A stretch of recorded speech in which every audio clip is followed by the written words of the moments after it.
बिस्मिल्लाहिर्रहमानिर्रहीम। अस्सलाम वालेकुम नाज़रीन, स्मॉल एचटी न्यूज़ के साथ मैं हूँ ईशा रानी। आप देख रहे हैं प्रोग्राम आपकी आवाज़ अदरी सामान के साथ।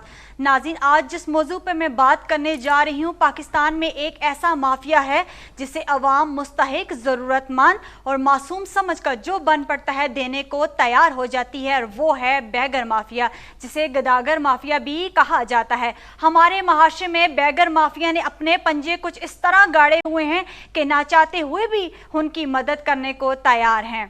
इस प्रोग्राम में मेरे साथ मौजूद हैं अदरीस अवान साहब, उनको अपने प्रोग्राम में वेलकम करती हूँ। अस्सलाम वालेकुम सर। वालेकुम सलाम जी, कैसे हैं शरानी? सर अल्हम्दुलिल्लाह, आप सुनाएं। बहुत बहुत शुक्रिया आपने इस प्रोग्राम के लिए वक्त निकाला।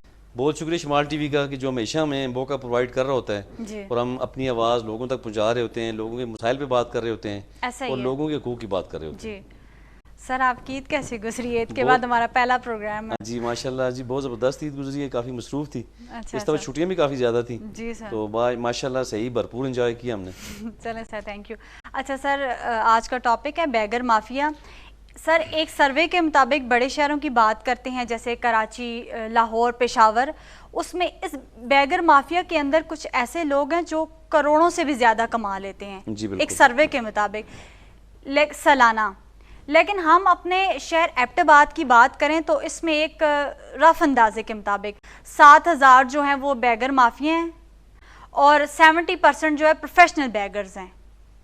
तो सर, मेरा सवाल आपसे ये है कि मैंने सुना है कि ये सड़कों पे जो बैठे हुए हैं बैगर माफिया जो मांग रहे हैं, इनके पीछे कुछ माफियाज होते हैं, इनके बारे में आप क्या कहेंगे? जी बिस्मिल्लाहिर्रहमानिर्रहीम, आपने ज़बरदस्त निशानदेही की है और ये 7,000 आप कह रही हैं तो ये भी रफ अंदाज़ा है जी। रफ तो मेरे नज़दीक, मेरे अंदाजे के मुताबिक तो कहीं ज़्यादा इससे भी तादाद एबटाबाद में ज़्यादा है और ख़ासकर गर्मियों में पंजाब से लोग आ जाते हैं जी। और कुछ माफियाज यहाँ पे मौजूद हैं जिन्होंने डेरे जमाए हुए हैं। आप अगर बात करें हमारे शहर की और कचहरी की तो हमारे हाई कोर्ट के बाहर कुछ आपने देखे होंगे, अक्सर वहाँ पे कुछ मजदूर अफराद बैठे होते हैं, कुछ बच्चे होते हैं, कुछ खवातीन होती हैं जी। तो हमने अक्सर औकात हमने ये नोट किया है और कई दफ़ा मैंने डिप्टी कमिश्नर को भी मैंने कंप्लेंट की थी, मैंने टेलीफोनिकली भी बताया था जी। और इसके अलावा मैंने बाकी इदारों से भी मेरी बात हो रही होती है कि कई दफ़ा हमने खुद, मेरे एक दोस्त थे वहाँ पे खड़े कोर्ट के सामने, तो वकील साहब उन्होंने मुझे कॉल की, कहते हैं सर कि एक तमाशा आपको दिखाऊं, वहाँ जो एक औरत आके बैठती है, उस बच्चे के पास एक मजदूर बच्चा है जो मांगने के लिए बैठा हुआ है जी। और उसे आके वो शॉपर में चने थोड़े से लेके आई है, साथ रोटियाँ लाई है और वहाँ उसको दे दिया और कुछ चने की जो है ना गठलियाँ उसके पास मजीद भी उस पर्स में पड़ी हुई हैं।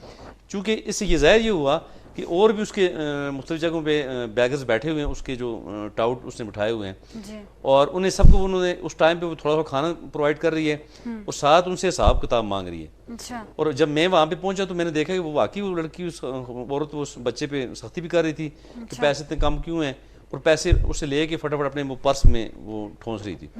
तो इससे ये साबित हुआ, फिर उसकी उस वाक़े की मैंने कंप्लेंट भी की थी, बाकायदा डीसी से मेरी बात भी हुई थी, डिप्टी कमिश्नर साहब से। दोबारा वक्ती तौर पे उन्होंने वहाँ से उसको उठाया उन बैगर्स को, कुछ दिन अज़ामाबाद, कुछ दिन बाद फिर वो वहीं पे मौजूद थे। तो इस तरह की बैगर्स ईशा एबटाबाद में, बल्कि पूरे पाकिस्तान में जो बैगिंग लोग कर रहे हैं, उनके पीछे इस तरह के माफियाज हैं, इस तरह के ठेकेदार बैठे हुए हैं जो इन लोगों को, मजदूर अफराद को, इन बच्चों को मुख्तलिफ शहरों से लेके आते हैं। ये वो बच्चे हैं जो मुख्तलिफ जगहों से अगवा होते हैं, फिर अगवा होकर वो बच्चे गायब हो जाते हैं, उन बच्चों को मजदूरी लोग करते हैं, खुद उनकी टांगें तोड़ते हैं, उनके हाथ पाँव तोड़ के इन्हें मजदूर करके इस तरह चुराए में बिठा लेते हैं। और ये इस तरह का एक पूरा गैंग है, पूरे पाकिस्तान में मुख्तलिफ गैंग्स हैं जो इस पर मुनज़्ज़म तरीके से काम कर रही हैं और इस पर करोड़ों रुपए इस धंधे में कमाए जा रहे हैं। वो जो बेचारा वो मासूम जो बच्चा या औरत जो वहाँ पे मोहताज करके जिसे बिठाया हुआ है, उसे कुछ नहीं दिया जा रहा है, उसे सिर्फ 2 वक्त का खाना, वो भी सूखी सड़ी रोटी दी जाती है और सिर्फ उन्हें जिंदा रहने के लिए बस उस तरह रखा जाता है एक बुरी हालत में और उनसे पैसे कमाए जा रहे हैं। लेकिन अफसोस की बात यह है कि हमारे इदारे सुस्त हैं, हमारे इदारे इस पर काम नहीं कर रहे। इस पे मुझे आपको के साथ कहना पड़ रहा है, हमारी इंतजामिया ना खामोश है, कार्रवाई नहीं मतलब कर रही। हम सारे इसमें, मैं समझता हूँ जी, मैं खुद, हम सारे लोग रिस्पॉन्सिबल हैं, सारे शहरी भी, और इसमें खासकर हमारी हुकूमत, हमारे कानून नाफिज करने वाले इदारे, हमारी जिला इंतजामिया, हमारी डिवीजन इंतजामिया, हमारी सूबाई हुकूमतें, हमारी ये तमाम हुकूमतें, मरकज़ी हुकूमत हो या सूबाई, तमाम अदारे इक्वली इस पे रिस्पॉन्सिबल हैं कि ये लोग इस पे काम नहीं कर रहे। तो बहरहाल ये बहुत बड़ा जुल्म हो रहा है उन लोगों के साथ भी और इसके अलावा जो है ना, जो लोग इनको पैसे दे रहे होते हैं, चलें हमारा दीन इस्लाम जो है ना जी, वो देने की बात करता है कि हम जितनी भी खैरात दें वो कम है। वो अगर हम उस फलसफे को देखें तो हमें ज़रूर देना चाहिए, लेकिन ये भी देखना चाहिए कि क्या बंदा जो लेने वाला मुस्तहक है, कहीं उसके साथ कोई ज्यादती तो नहीं हो रही। तो हम तो जिसे दे रहे हैं उससे तो वो मिल नहीं रहा ना, वो तो आगे से ठेकेदार उठा के लेके जा रहा है। तो बहरहाल बड़ी लंबी कहानी है, दुखड़ा है जी। सर ये जो ज़कात सिस्टम है अल्लाह पाक की तरफ से एक बेहतर निज़ाम है। ये जो मोहल्लों में मतलब एक चेयरमैन होता है जिसको जो ज़कात बांटता है वो उसको मिलती है और वो आगे लोगों में बांटता है, मुस्तहिक लोगों में, लेकिन उसमें भी करप्शन की जाती है, वो मुस्तहिक लोगों तक नहीं पहुंचती। सही बात। इसमें ईशा हमारा जो ज़कात का निज़ाम है, हमारा डिपार्टमेंट तो बड़ा अच्छे अंदाज में ज़ाहिर तो नज़र आ रहा होता है जी काम कर रहे हैं, ऐसा ही है, लेकिन उसके अंदर करप्शन बहुत ज़्यादा है। उस करप्शन पे भी हाथ डालना चाहिए, हमारी हुकूमतों को उस पर काम करना चाहिए, अपने इदारों का चेक एंड बैलेंस भी रखना चाहिए। और इसके अलावा जो हमारा ज़कात का जो जिन लोगों ने जो मुखैर ज़रात हैं, जो साहिब निसाब हैं, तकरीबन 12 बंदा साहिब निसाब है ज़कात के हवाले से अगर हम देखें, तो हमें अपनी ज़कात निकालनी चाहिए, अपने हाथों से देनी चाहिए। और जो गवर्नमेंट दे रही है, जो गवर्नमेंट के पास जमा हो रही है बैंकों के थ्रू या किसी भी ज़रिए से जो ख़जाने में जमा हो रही है ज़कात का जो पैसे हैं, उसे भी सही शफाफियत से आगे यूटिलाइज़ करना चाहिए, ताकि वो जो हमारा मुस्तहक है, जो डिजर्विंग पर्सन है। हम तो ज़कात बैंकों से काटते हैं ना, लेकिन वो आगे मुस्तहिक लोगों तक नहीं पहुंच रही। ये वो सिस्टम थोड़ा ठीक हो ताकि ये बैगर माफिया थोड़े कम हो जाए। मकसद ये है कि ज़कात का निज़ाम जब ठीक होगा तो फिर ज़ाहिर है गुर्बत कम होगी और जो डिजर्विंग लोग हैं उन तक उनका माल पहुंचेगा। तो एक ज़माना था दीन इस्लाम के जब शुरुआत के जो पीरियड्स थे, तो एक ऐसा टाइम भी आया था कि जब कोई ज़कात लेने वाला ही नहीं था, यानी इतना ज़कात का पैसा बैतुल माल में जमा था और उसमें ज़कात लेने वाले कोई बचे नहीं था, यानी इतनी ज़्यादा गुर्बत खत्म हो चुकी थी। जैसे आप खुलफाए राशिदीन के दौर की बात कर रहे हैं, यानी उस वक्त सही मानों में शफाफियत थी, सही मानों में ज़कात निकाली जाती थी, फिर मुस्तहिक लोगों तक पहुंचाई जाती थी। तो अगर वही निज़ाम अगर हम 100% तो शायद नहीं ला सकते, थोड़ा बहुत अगर आ जाए तो 50-60% भी लेके आ जाएं तो यकीनन हमारे मुल्क से बल्कि पूरी दुनिया से इसके गुर्बत का हम खात्मा कर सकते हैं। और इसके अलावा दूसरा बड़ा चैलेंज गवर्नमेंट के लिए ये है कि ईशा जब तक हमारी गुर्बत मुल्क से ख़त्म नहीं होगी, जब रोज़गार नहीं होगा, जब लोगों को डोर स्टेप पे सहूलतें प्रोवाइड नहीं होंगी स्टेट की तरफ से, उस वक्त तक गुर्बत को हम कंट्रोल नहीं कर सकते। और जब गुर्बत होगी तो साइड बाई साइड फिर ये बैगिंग भी चलती रहेगी, लेकिन कुछ बैगिंग तो गुर्बत की वजह से है, लेकिन ज़्यादा जो बैगिंग का तलक है वो जो आपने कबल इससे बात की कि जो बैगर्स माफिया है, जब तक हम माफिया पे हाथ नहीं डालते, जब तक हम माफिया को कंट्रोल नहीं करते, जब तक इन लोगों को हम इनके ठिकानों पे हम हमले नहीं करते हमारी गवर्नमेंट, उस वक्त तक हम जो है इन बैगर्स को। सर आपने बात किया है कि वो जो खुलफाए राशिदीन की आप बात करें, तो ऐसे फरिश्ते कहाँ से आएंगे जब ज़कात लाएंगे तो ये निज़ाम थोड़ा ठीक होगा। देखिए अगर हम सुनहरी उसूलों को, दीन इस्लाम की सुनहरी उसूलों को अपनाएं, अगर उस पर हम मिन उसकी रूह के मुताबिक अमल दरामद करें, 100% ना सही नहीं कर सकते हम, 60% 50% भी कर लेना तो यकीनन मैं समझता हूँ जी बेहतरी आ जाएगी। तो लेकिन यह है कि इस पर काम करना पड़ेगा। तो इस तरह हाथों पे हाथ धरे हुए हम जब बैठे रहेंगे तो इस तरह नहीं चलेगी बात। दूसरी बात यह कि हम तमाम सिटीजन जितने भी हम, जितने स्टेक होल्डर्स हैं, जितने वकील हैं, जितने भी डॉक्टर हैं, जितने भी किसी भी शोबे में लोग जो काम कर रहे हैं, हम तमाम लोगों को ये जिम्मेदारी उठानी होगी। हमें कंप्लेंट्स करनी होगी, हमें उन लोगों पर हाथ डालना होगा, हमें अपने इदारों की, अपनी गवर्नमेंट की मदद करना होगी। और जब तक हम मदद नहीं करेंगे गवर्नमेंट की या इदारों की, उस वक्त हम जो है ना अब चीज़ों को ठीक नहीं कर सकते।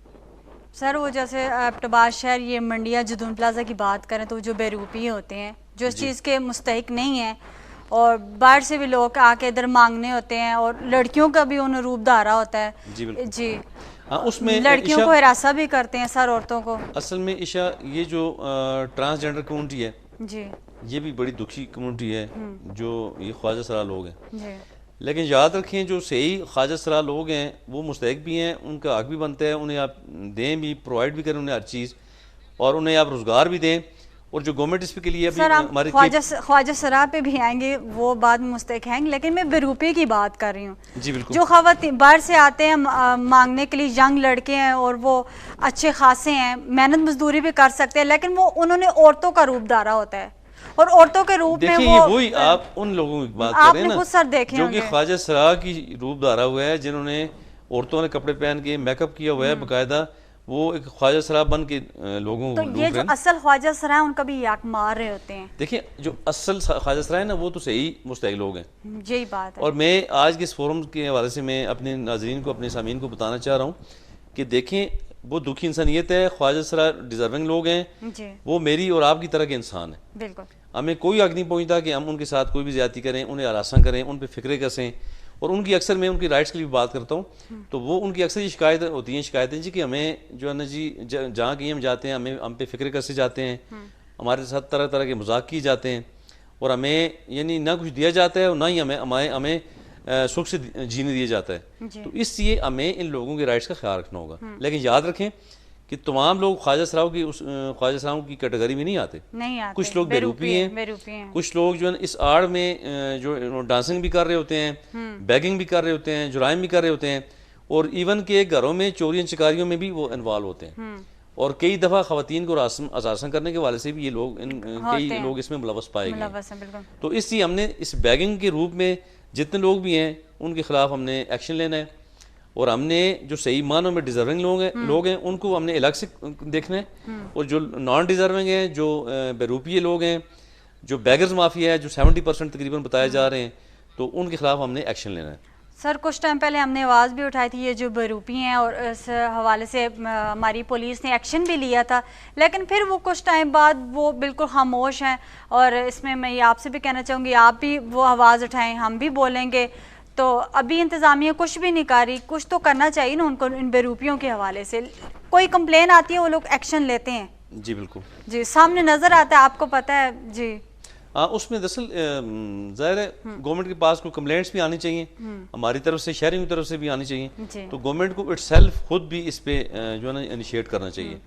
सर अगला सवाल ये है कि बैगिंग की आड़ में ये जुराइम हो रहे हैं, आप खुद एक लॉयर हैं, आपको बेहतर पता होगा।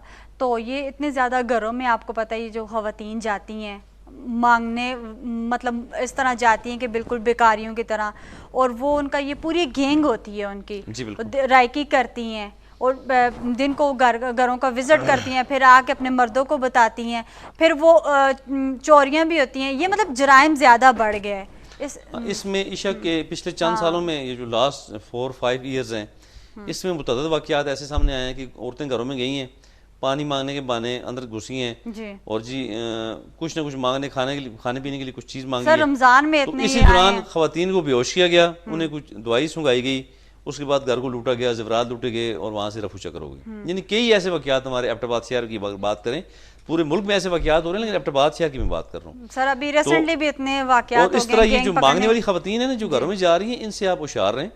तमाम जो नाज़रीन हमें देख रहे हैं, सुन रहे हैं, उनसे मेरी गुजारिश है कि अपने घरों में किसी को अजनबी को घुसने ना दें। कोई डिजर्विंग आ भी जाता है तो उसे आप गेट पे आप उसकी ज़रूर मदद करें। ऐसा ही है। और आप ये ज़रूर नोट कर लें कि क्या बंदा डिजर्विंग है या नहीं है और ये किस कैटेगरी का बंदा है, और कभी भी अपने घर के अंदर किसी को घुसने ना दें। सर ये कैसे पता चलेगा कि वो डिजर्विंग है कि नहीं? वो लिया ही ऐसा बना के जाती है। देखें डिजर्विंग किसी बंदे का हाथ पाँव नहीं है, कोई किसी की आंख नहीं है, किसी की नजर नहीं है। सर वो ऐसे ही पट्टी शट्टी बांध के आंखों में चले जाते हैं। अगर बंदा बारीकी से देखे ना जी तो समझ जाता है।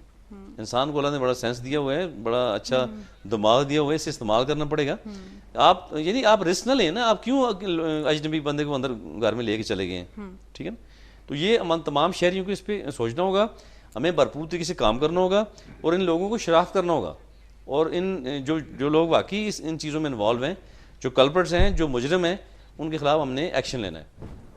Thank you so much sir, आपने आज प्रोग्राम के जो हमने बैगर माफिया के हवाले से बात की, आपने अच्छी खासी डिस्कस की है, उस हवाले से आपने बताया बेकारियों की तादाद में कमी के बजाय इजाफा हो रहा है, जो कि बिलाशुबा बाइस तशवीश है। हमारे तमाम अदारों को इस हवाले से अपने गिरबान में झांकना होगा। नेक्स्ट प्रोग्राम तक मुझे और एडवोकेट सरदार इदरीस अवान को इजाज़त दीजिएगा। अल्लाह हाफिज़।